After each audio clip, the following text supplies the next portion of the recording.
Hey guys, I'm going to show you what you can do for your fall decor this year by making these DIY fabric pumpkins. They are so gorgeous and they were so easy to make. I literally used fabric that I had in my stash that reminded me of the fall or autumn.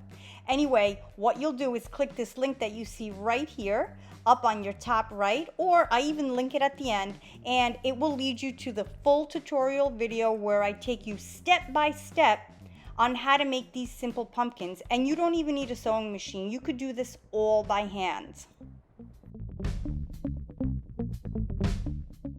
So if you're ready to get started on your fall decor and learn how to make these easy DIY fabric pumpkins, go ahead and click on the link at the end of this screen and download that pattern and go ahead and get started. And right here, I'm just showing you the measurements of the final finished product.